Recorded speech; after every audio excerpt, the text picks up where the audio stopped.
দাড়িতে কাটিং করে ডিজাইন করা যাবে কিনা? দাড়িতে কাটিং করে ডিজাইন করা বলতে যদি বুঝান ওই যে ফ্রেঞ্চ কাট এটা সেটা, তাহলে এটা দাড়ির সাথে একটা তামাশা এবং মশকরা করা। নবী করিম সাল্লাল্লাহু আলাইহি সাল্লাম বলেছেন, আফুল্লুহা, তোমরা দাড়িকে লম্বা করো, আর ফুল্লুহা, দাড়িকে ছেড়ে দাও। পরিষ্কার নির্দেশ নবীজির।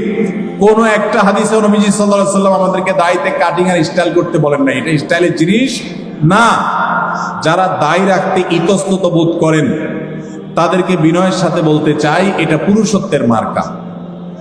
এটা কিসের মার্কা?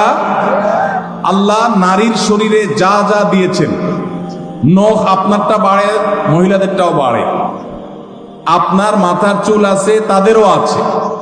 আপনার শরীরের অঙ্গ প্রত্যঙ্গে যেখানে যেখানে যা যা আছে, লোম অবাঞ্ছিত সব তারও আছে। শুধু দুইটা জিনিস, দাড়ি আর গোপ, এগুলো নারীকে আল্লাহ দেন না, আল্লাহ আপনাকে দিয়েছেন। এই জন্য গোপটা ছোট ছোট রাখা আর দাড়ি লম্বা রাখা, এটা পুরুষত্বের আলামত।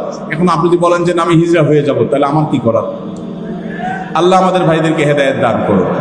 এটা পুরুষত্বের মার্কা, এটা রাখতে কোনো কার্পণ্য করা উচিত না।